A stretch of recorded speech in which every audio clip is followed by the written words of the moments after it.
Siti Khadijah binti Khuwailid, istri pertama Rasulullah Sallallahu Alaihi Wasallam. Sayyidah Siti Khadijah, perempuan terkaya kala itu. Hampir 2/3 wilayah Makkah adalah milik Siti Khadijah. Perempuan bangsa yang subscribe.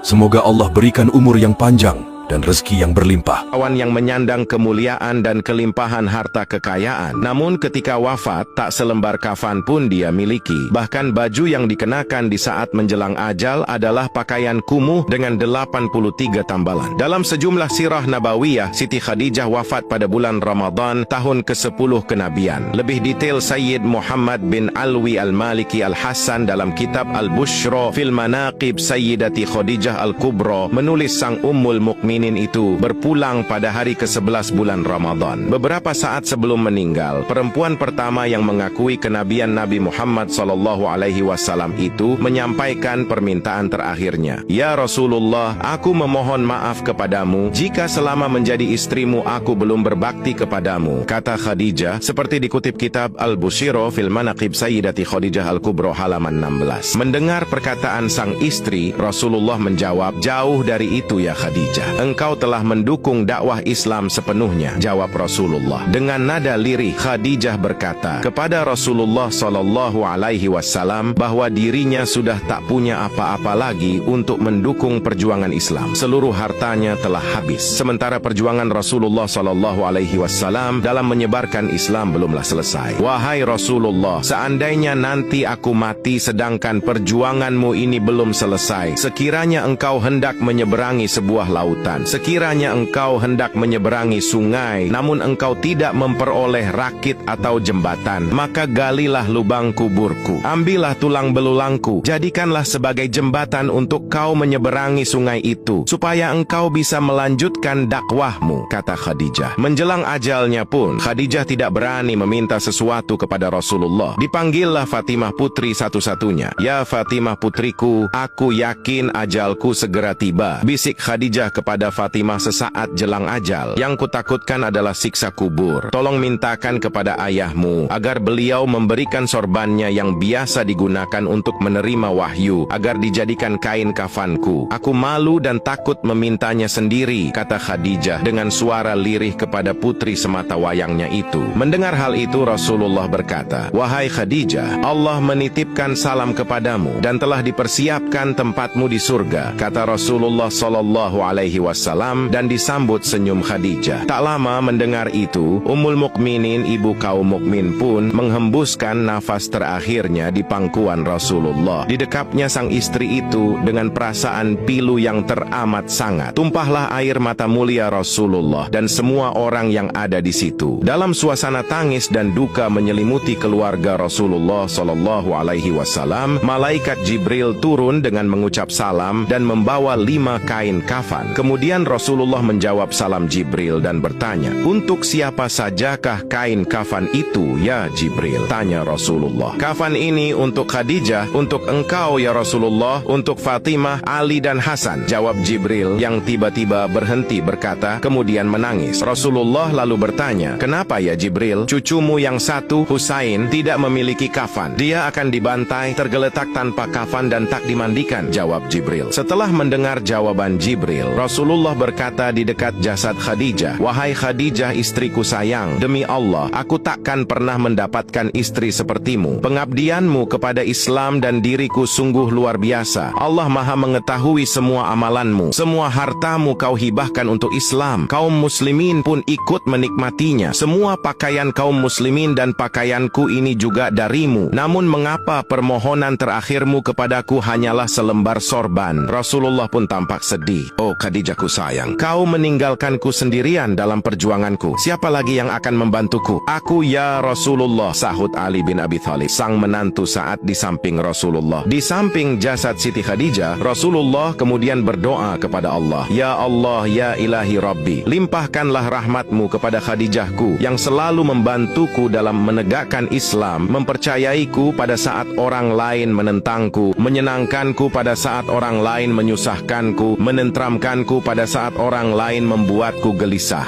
Yang subscribe. Semoga Allah berikan umur yang panjang dan rezeki yang berlimpah.